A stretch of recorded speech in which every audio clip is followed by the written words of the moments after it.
Shalom, shalom, meus queridos irmãos, como está a sua mente, como está o seu coração? Espero que esteja tudo na mais perfeita paz. Eu sou o pastor Paulo Nascimento e esse é mais um vídeo resposta aqui do canal Falando de Bíblia. E nessa feita, eu quero agradecer ao meu irmão Luciano, isso mesmo, irmão Luciano, que é de Serra do Espírito Santo, que mais uma vez participa aqui com a gente no Falando de Bíblia. E meu abraço, minha saudação de paz a todos os irmãos do Espírito Santo, que estão sempre conectados aqui com a gente através do Falando de Bíblia. Vamos à pergunta do nosso irmão Luciano? Vamos lá? Dá uma olhadinha aí. Como vai, pastor Paulo Nascimento? Aqui é o Luciano. Tudo bem, paz. PIB de Serra, do Espírito Santo. É um prazer estar participando mais uma vez desse ministério tão abençoado que é o Ministério Falando de Bíblia. E a minha dúvida, pastor, está na segunda carta do apóstolo Paulo aos Coríntios, capítulo 3, verso 13. Escrito está: nós não fazemos como Moisés, que cobriu o rosto com um véu, para que os israelitas não pudessem ver que o seu brilho estava desaparecendo. NTLH, Bíblia Judaica Completa. Diferentemente de Moisés, Moshe, que pôs um véu sobre a face para que o povo de Israel não visse o brilho desvanecente chegar ao fim. King James atualizado: não somos como Moisés, que se cobria com um véu sobre a face para que os filhos de Israel não observassem que o resplendor em seu rosto estava se dissipando. Então, pastor, de onde Paulo tirou essa conclusão? Revelação do Espírito Santo? Algum manuscrito antigo ou a tradição oral dos rabinos? É muito sério isso que ele falou. O que ele está dizendo aqui, pelo que eu entendi, leigo que sou, ele está dizendo que Moisés foi picado pelo bichinho da vaidade em algum momento. Foi isso mesmo? É essa a interpretação?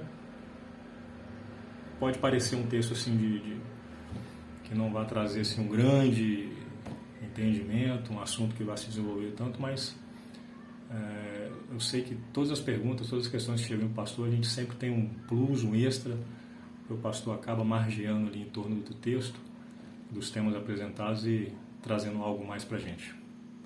Então, por isso que eu fico à vontade em ler esses textos e apresentar essa questão. Bom, obrigado pela atenção, obrigado pelo carinho. Deus abençoe esse ministério maravilhoso que é o Falando de Bíblia. Abraço. Grande abraço, meu amigo e irmão Luciano, Serra do Espírito Santo. Meus queridos irmãos, é normal nós nos depararmos em algum momento na nossa leitura bíblica com alguns textos que são dificílimos para nós entendermos. O nosso irmão Luciano provavelmente está fazendo o seu devocional na segunda carta do apóstolo Paulo à igreja de Corinto e então se deparou com um relato do Antigo Testamentário que Paulo está fazendo citação, e era comum Paulo fazer algumas citações, mesmo porque quando Paulo escreve a carta à igreja de Corinto, essa igreja é uma igreja resistente ao seu ministério.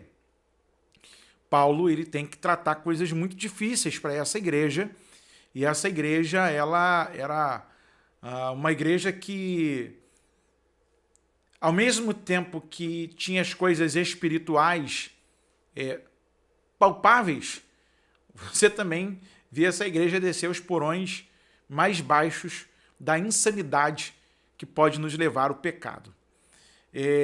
Você vai perceber, meu irmão Luciano, que Paulo, em um determinado momento, na carta aos Coríntios, ele vai falar que eles foram batizados na nuvem e no mar. Paulo vai tratar de assuntos na carta aos Coríntios, doutrinários, e que muitas vezes ele tem que ser firme no seu argumento. Paulo, como bom judeu que era, fariseu, que fez parte do seu currículo de estudante da Torá, era um camarada que também conhecia a Alahá, que é a tradição oral. Ele também, muito provavelmente, conhecia os escritos dos rabinos mais antigos, por conta da tradição, e ele excedia aos demais da sua época. Podemos assim dizer que foi um dos, por que não dizer, o melhor aluno de Ramba Gamaliel, o mestre Gamaliel. E aí a gente tem alguns pontos que a gente precisa prestar atenção, voltar à leitura, assim como um amigo tem feito, procurar uma outra versão, como o amigo mostrou no vídeo, que esse é o trabalho de todo cristão. E aqui eu dou parabéns para o meu irmão Luciano, que como amante da Bíblia, da leitura da Bíblia, ele tem não só uma versão, tem outras versões.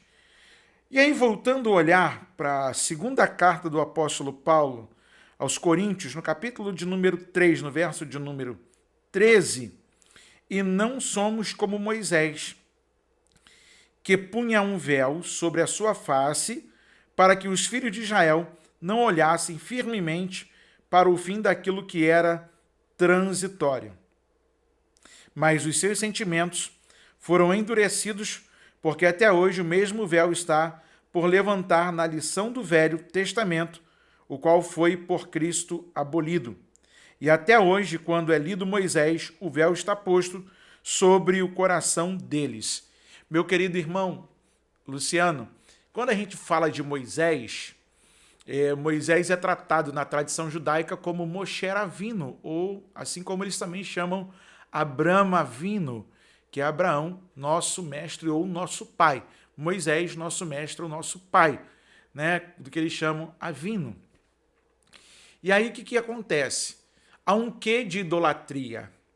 Moisés, ao colocar o véu para esconder o resplendor daquilo que estava sobre o seu rosto, depois da sua comunicação com o Eterno, como eles chamam, como o Hashem, o Eterno, ele então vai ser zeloso. Por quê? Porque imagina, se em Tel Aviv hoje tem uma estátua que traz à memória a pessoa do profeta Elias, imagina o quão idólatras esse povo seriam com Moisés. Mesmo tendo pessoas resistentes ao seu ministério, Moisés, ele é a prova de que todo aquele que busca, encontra. Que bate na porta, a porta se abre e o que pede, recebe. Todavia, para nós, a igreja do Senhor, nós temos que termos muito cuidado, porque palavras de Jesus, relatadas por Mateus, no capítulo de número 5, na sua biografia, escrito está, palavra de Jesus, verso de número 16. Assim resplandeça a vossa luz diante dos homens, para que vejam as vossas boas obras e glorifique o vosso Pai que está nos céus. Quando alguém vê alguma coisa brilhando em mim, é porque isso é sinal em que o nome do Senhor será glorificado. Moisés, tendo cuidado de si mesmo e zelando pelo nome do Senhor, faz com que a idolatria no coração dos hebreus não fosse uma coisa aflorada. Moisés já era reverenciado, mesmo porque o cara tinha contato com Deus. Não estou falando desses camaradas aí, não, porque Moisés era profeta, era legislador. O cara teve comunhão com Deus ímpar. Deus revelou segredos para ele. Deus deu na mão dele, nas pedras que ele levou para Deus, escrevendo o próprio decálogo com o seu próprio dedo. Irmão, imagina que experiência o Moisés tinha, viu tantas coisas boas da parte de Deus, mas lá no capítulo 33 do Êxodo, verso 18, ele continua clamando, Senhor, eu quero ver tua glória. O cara viu tantas coisas, mas ele sabe que Deus é uma fonte inesgotável de poder e de graça, e ele quer mais de Deus. Ele não está satisfeito que, lógico, já aconteceu, mas tem coisas ainda maiores para acontecer. Ele sabe que Deus pode fazer.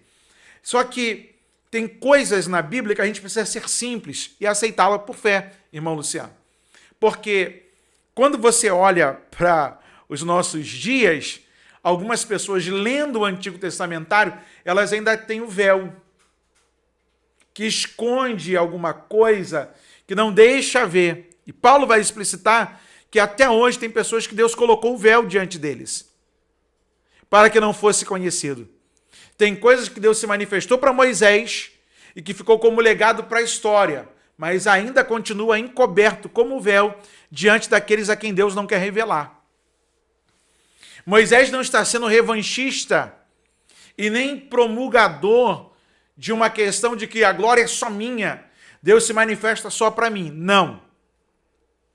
Moisés está sendo zeloso para que o nome do Senhor não fosse jogado na lama e ele fosse idolatrado como um Deus no meio deles, assim como era o faraó lá no Egito. Mesmo porque esse povo está caminhando com Moisés, mas vira e mexe o sentimento deles era como o do egípcio. Esse povo queria algo para palpar. E eles eram facilmente levados a inclinarem o seu coração para a idolatria. E eu vou aqui de forma simplória dizer que a minha interpretação quanto ao texto também, assim quando o Senhor diz que foi Moisés picado pelo bichinho da vaidade, não foi. Mesmo porque isso é um apontamento daquilo que você está entendendo. Assim como outros também podem entenderem que Moisés tinha medo, Moisés tinha zelo. Cada um tem uma interpretação, mas no que tange a esta situação, Moisés está sendo zeloso, sendo fiel àquilo que Deus lhe deu, para preservar em si, porque não adianta os homens aplaudirem em nós os feitos de Deus, se nós não guardamos em nós mesmos aquilo que Deus está fazendo por nós. Então, tem mais coisas para a gente explorar, e eu vou depois voltar ao texto de Corinto, da segunda carta de Paulo aos Coríntios, voltar no texto da segunda carta de Paulo aos Coríntios, aqui com alguns dos nossos convidados, e vamos falar nesse verso apontado pelo irmão Luciano, ok? Para darmos uma resposta melhor, mais ampla, porém, hoje eu quero ficar com um simplório, bem cauteloso, para não causar nenhum agravo. Muito obrigado, irmão Luciano. Você pode fazer como o irmão Luciano, me enviar o seu vídeo, pergunta aqui para nós, e daqui nós seguimos com a proposta, falando de Bíblia.